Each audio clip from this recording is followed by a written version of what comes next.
Hello everyone, hello all the students. कैसे हैं आप सभी लोग। आज का वीडियो का टॉपिक रहेगा Indian experiences with democracy and development. Bharat का जो एक्सपीरियंस कैसा रहा है लोकतंत्र के साथ, डेवलपमेंट के साथ, और उसके कुछ एरियाज परफॉर्मेंस को भी देखेंगे। टेंशन्स क्या है डेमोक्रेसी के साथ देखेंगे। स्टार्ट करते हैं इंट्रोडक्शन से। इंडियाज़ पोस्ट इंडिपेंडेंस जर्नी, जो स्वतंत्रता के बाद की जर्नी की बात करेंगे इंडिया की, जिसमें हम बात करेंगे रिफ्लेक्ट करती है कैसे unique experiment of sustaining democracy alongside pursuing socio economic development. Journey के बाद जो हमारी स्वतंत्रता हमें मिल जाती है उसके बाद यूनिक एक्सपेरिमेंट होते हैं। और आज जो है डेमोक्रेसी एक इस तरीके से देखी जाती है जिसमें सामाजिक आर्थिक विकास की बात की जाती है in a diverse and complex society के अंदर। While political democracy has taken root through free and fair election. Political democracy में क्या है, फ्री और फेयर इलेक्शन ने अपनी जड़ें जमा ली है। इकोनॉमिक डेवलपमेंट होता है हैज़ बीन अनइवन। जो इकोनॉमिक डेवलपमेंट है, लेकिन जो आर्थिक विकास है वो अभी भी जो है अनइवन है, बराबर नहीं है। Marred by persistent challenges such as poverty. वो किस चीज़ से जूझ रहा है? पोवर्टी, गरीबी, इनइक्वालिटी से, सोशल एक्सक्लूजन से जूझ रहा है। समाज में उन लोगों को अभी तक एक्सक्लूड किया जा रहा है लोगों को बहुत। तो अभी भी इसके चैलेंजेस बने हुए हैं। इसी के साथ हम इसे स्टडी करते हैं। Areas of democracy and development के क्या क्या एरिया हैं, क्षेत्र कौन कौन से हैं। सबसे पहले पॉलिटिकल एरिया हम देखेंगे डेमोक्रेसी का। राजनीतिक लोकतंत्रीकरण का क्षेत्र क्या है, साथ में एग्जाम्पल भी देखेंगे हम लोग गाइज। सबसे पहले अडॉप्शन अपनाया गया द कॉन्स्टिट्यूशन ऑफ इंडिया 1950 के अंदर। जब जैसे ही हमने कॉन्स्टिट्यूशन को अपना लिया था वो हमें गारंटी देता है यूनिवर्सल अडल्ट फ्रेंचाइजीज, यानी 18 साल से ऊपर वालों को सभी को, जैसे 18 साल होते आपको वोट देने का अधिकार है। You can vote. Okay, franchises fundamental rights हमें दिए गए हैं। फेडरलिज्म की बात करते हैं कि पावर्स को शेयर किया गया है, संघवाद, और ये हमें मिला है। हमारी पॉलिटिकल डेमोक्रेसी में क्या क्या अधिकार हमें मिले। रेगुलर इलेक्शंस होते हैं हमारे यहाँ पे, हमेशा चुनाव करवाए जाते हैं। पीसफुल ट्रांसफर्स ऑफ पावर, शक्तियों का पीसफुल ट्रांसफर होता है।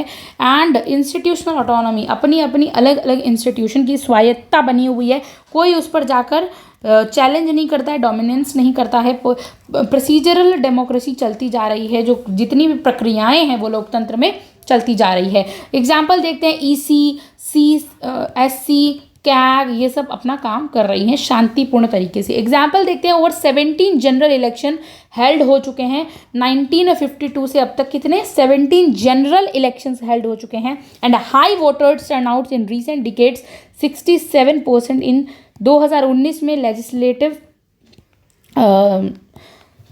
एलएस इलेक्शन में, लोकसभा के इलेक्शन में कितने 67 वोटर्स थे। वोटर टर्नआउट्स हम कह सकते हैं इंडिकेट डीप डेमोक्रेटिक पार्टिसिपेशन। ज़्यादा से ज़्यादा लोग जो है सिविक पार्टिसिपेशन देखने को मिलता है, वोटर्स की संख्या बढ़ी है। इकोनॉमिक डेवलपमेंट देखते हैं राजनीति में डेमोक्रेसी का। India moved from a mixed economy, अब हम मिक्स्ड इकोनॉमी की तरफ बढ़ चुके हैं। नेहरूवियन सोशलिज्म जो है टू लिबरलाइज्ड इकोनॉमी। पोस्ट 1991 के बाद हम जो है बहुत ज़्यादा हमारी लिबरलाइज्ड थी। कैपिटलिज्म की तरफ हमारा थोड़ा झुकाव ज़्यादा है, लेकिन सोशलिस्ट के भी है हम। तो साथ में हम मिक्स्ड इकोनॉमी की बात करते हैं। ग्रोथ इन जीडीपी में ग्रोथ हुई है।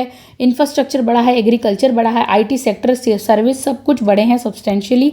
एग्जाम्पल देखते हैं, India is now 5th largest economy हमारी इंडिया की। IMF इंटरनेशनल मॉनेटरी फंड 2023 के अकॉर्डिंग हम पूरे वर्ल्ड की 5th लार्जेस्ट इकोनॉमी हैं। पोवर्टी डिक्लाइंड फ्रॉम ओवर 50%, घटी है, गरीबी 50% घटी है 1970 से टू 10% बाय 2020। वर्ल्ड बैंक ऐसा एस्टिमेट करता है।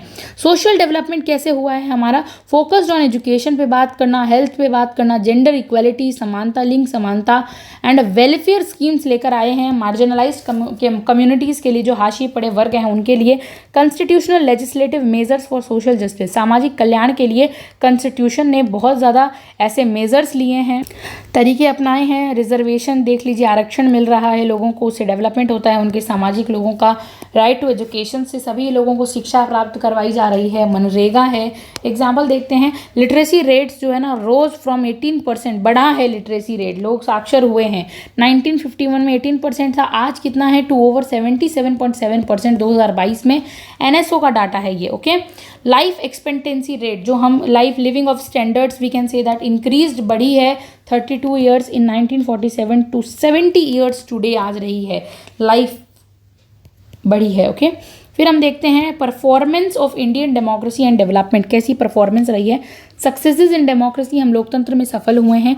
रॉब्यूस्ट इलेक्ट्रल प्रोसेस, खतरनाक तरीके से इलेक्शंस का यूज़ किया जा रहा है, बहुत ही अच्छे वे में we can say that. Independent elections होते हैं, यानी कि जो इलेक्शंस होते हैं वो बहुत ही इंडिपेंडेंटली होते हैं, स्वतंत्र रूप से, किसी का डोमिनेंस नहीं है उसके ऊपर। क्यों? क्योंकि इलेक्शन कमीशंस ने ईवीएम से और वोटर अवेयरनेस कैंपिंग्स फैलाई जाती हैं स्कूल्स कॉलेजेस में, इसके वजह से लोग जागरूक होते हैं, तो इसीलिए पार्टिसिपेशन ज़्यादा करते हैं। एक एक्टिव जुडिशरी देखने को मिलती है इंडिया के अंदर, हमारी जो जुडिशरी एक्टिविज्म का यूज़ करती है। मीडिया बहुत एक्टिव है।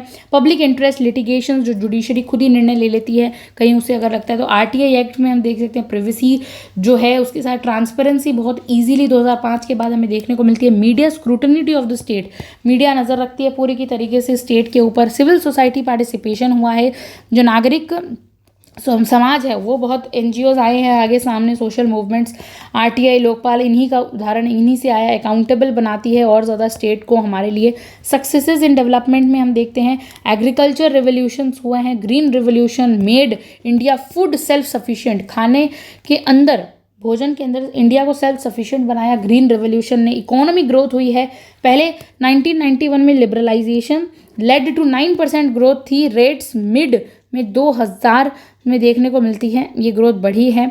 ओके, डिजिटल इंफ्रास्ट्रक्चर बढ़ा है इंडिया, यूपीआई, आधार आप देख सकते हैं, सब चीज़ लिंक्स होना, revolutionise governance and service delivery fast हुई है। एग्जाम्पल जनधन योजना देखिए, created own 50 crore bank account खुले हैं 50 करोड़ बाय 2023 तक, 50 crore. Okay, like India UPI handles 10 billion transactions होती हैं मंथ। एनपीसीआई 2024 तक हम अगर डाटा देखें तो। Tensions between democracy and development, कि लोकतंत्र भी है और डेवलपमेंट में टेंशन क्या है इन दोनों के बीच में। DD, difference between DD, democracy and development में क्या टेंशन था। डिस्प्यूट सक्सेसेस, डिस्पाइट सक्सेस तो बहुत मिली है, सफलताएं बहुत मिली है हमें, लेकिन Indian democracy and development have often come into conflict, लेकिन इसी बीच में ये इनके बीच में मतभेद हो जाता है। की टेंशन्स देखेंगे, ग्रोथ एंड वर्सेस इक्विटी। देखिए समाज में ग्रोथ तो हो रही है, लेकिन इक्विटी, समानता के साथ कैसे, वर्सेस आ गया ना यहाँ पे, इन दोनों के बीच में बनाम आ गया। देखते हैं India development has favoured urban elites. देखिए इंडिया में जो डेवलपमेंट होता है, विकास होता है, वो किस चीज़ को फेवर्ड करता है, किस चीज़ का समर्थन ज़्यादा करता है, अर्बन एलिट का। ऐसे लोग जो शहर में हैं, एलिट मतलब कुछ इंपॉर्टेंट लोग जो सब पे शासन करते हैं, एलिट क्लास जिसे हम कहते हैं आपकी, वही करेंगे, उनका फेवर ज़्यादा करती है। डेवलपमेंट जो है उनका फेवर करती है। एंड मिडिल क्लास को जो है करती है फेवर। देन रूरल को, ट्राइबल और दलित पॉपुलेशन को फेवर इतना नहीं करती development. That top 10% own over 77 wealth. और ये कौन कहता है कि जो टॉप 10% है ना, own over 77 of wealth, ऑक्सफॉर्म India 2023 बात करता है, यानी कि 10 लोगों के पास 70% वेल्थ है, ऐसा। एग्जाम्पल जिसे हम 80-20 भी कह सकते हैं कि 80% के ही, 20% लोग ही जो है उन्हीं के पास सब पैसे हैं और 80% like we can say. Example, farmer suicides हो रहे हैं 3 लाख सिंस 1995 में 3 लाख फार्मर ने सुसाइड किए। अग्रेरियन डिस्ट्रेस के कारण GDP growth highlight this tension, इस टेंशन को जीडीपी ग्रोथ बताती है। ट्राइबल डिस्प्लेसमेंट होते हैं इन माइनिंग प्रोजेक्ट्स, जैसे कोई माइनिंग, कोई सोना चांदी का निकालना है, जस्ता, सीसा, तांबा, तो माइनिंग प्रोजेक्ट्स हैं, तो उसमें क्या है, वहाँ के रह रही ट्राइबल ग्रुप्स एक जगह से दूसरे जगह उनका स्थानांतरण कर दिया जाता है। लाइक वेदांता इन उड़ीसा में हम देख सकते हैं, अंडरमाइंस डेवलपमेंट विद जस्टिस। वहाँ पे डेवलपमेंट तो हुआ लेकिन जस्टिस नहीं है, न्याय नहीं है वहाँ के रहने वाले लोगों का।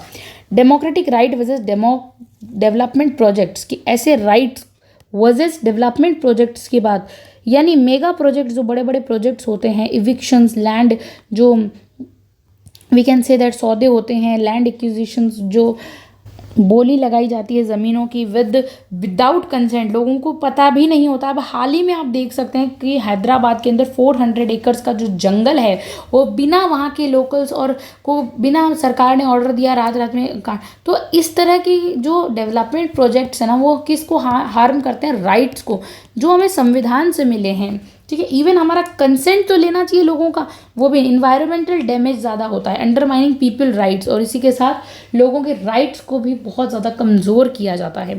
सरदार सरोवर डैम जब बना था, led to displacement, over 3 lakh लोगों को वहाँ से हटाया गया था। नर्मदा बचाओ आंदोलन के अंदर भी स्पार्किंग का मैटर हमें देखने को मिलता है, चिंगारी उठी थी आंदोलन की।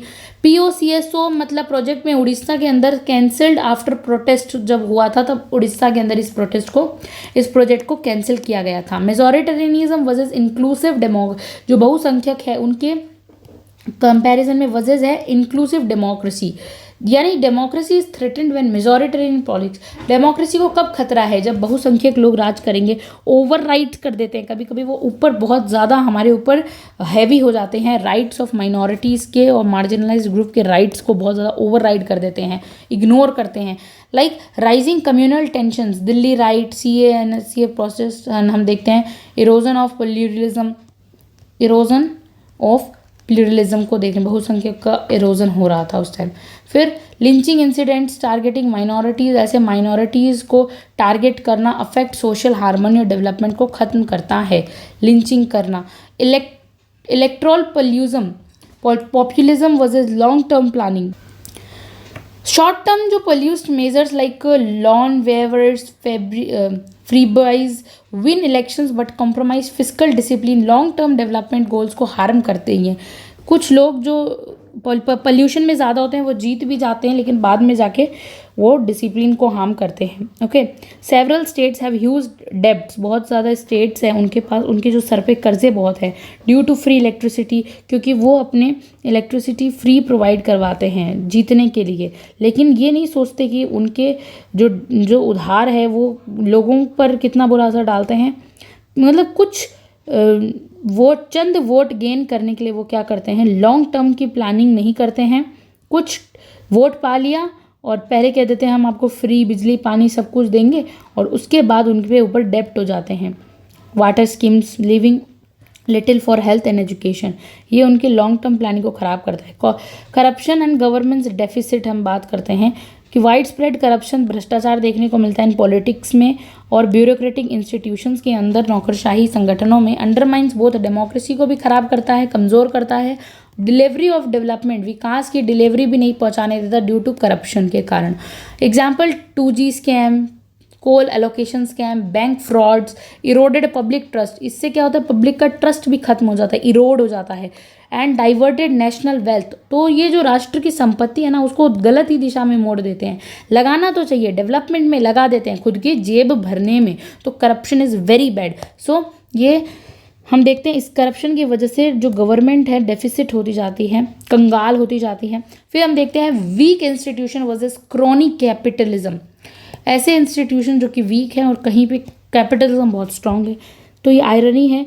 तो the blurring line between big businesses and politics leads to policy capture, जो बड़े बड़े लोग हैं उन्होंने पॉलिसी को कैप्चर कर रखा है, वो जैसा चाहते हैं वैसी पॉलिसीज आती है, अंडरमाइनिंग करती है। ये रेगुलेटरी इंस्टीट्यूशंस को जो रेगुलर काम करते हैं उनको बहुत अंडरमाइन करती है।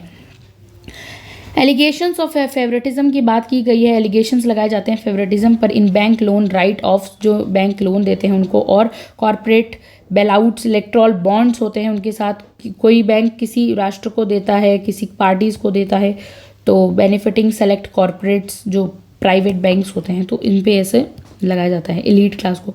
वे फॉरवर्ड कैसे चलते हैं, strengthening institution, autonomy of judiciary को बढ़ाइए, EC, CBI, CA must be preserved, इन्हें बचा कर रखना है, इनकी ऑटोनॉमी को, स्वायत्ता को बनाए रखना, वरना सब हम पर राज करेंगे जो डोमिनेंट है। इंक्लूसिव डेवलपमेंट होना चाहिए, focus on tribal, Dalit, rural empowerment through targeted schemes के थ्रू उनका बहुत अच्छा सशक्तिकरण होना चाहिए। ओके, पार्टिसिपेटरी डेमोक्रेसी बढ़ाओ, डिसेंट्रलाइजेशन वर्सेस पंचायती राज, वाया पंचायती राज के थ्रू आप जितनी भी आपकी पार्टिसिपेटरी नीचे से नीचे लोकल लेवल तक डिसेंट्रलाइजेशन और पंचायती राज को प्रमोट करो। एथिकल पॉलिटिक्स की बात करें, curb money and muscle power, reform electoral financing, okay, and transparency and accountability को बढ़ाओ, स्ट्रेंथन करो RTI, Lokpal, citizen charters. Conclusion देखते हैं, India's experience shows that how democracy and development are not automatically, ये एक साथ बंधे हुए ही नहीं है, जहाँ डेमोक्रेसी है वहाँ डेवलपमेंट नहीं है, तो ये दोनों साथ में काम करने चाहिए। While democracy has survived a matured development, democracy के साथ अगर डेवलपमेंट होगा तो वो मेच्योर्ड होगा। अनइक्वल नहीं होगा, कंटिन्यूस होगा, and we can say that so truly it fulfill the constitutional promises of justice, liberty, equality को fulfill करो and fraternity. India must bridge gaps, ख़त्म करो इन गैप्स को जो होते हैं आपके इलेक्ट्रल डेमोक्रेसी और सोशल जस्टिस के बीच में। सबको एक साथ लाकर काम करना है between economic growth and human development, इससे होगा। तो ये इसी के साथ हमने स्टडी किया डेमोक्रेसी एंड डेवलपमेंट को एक साथ। Thank you so much for watching this video.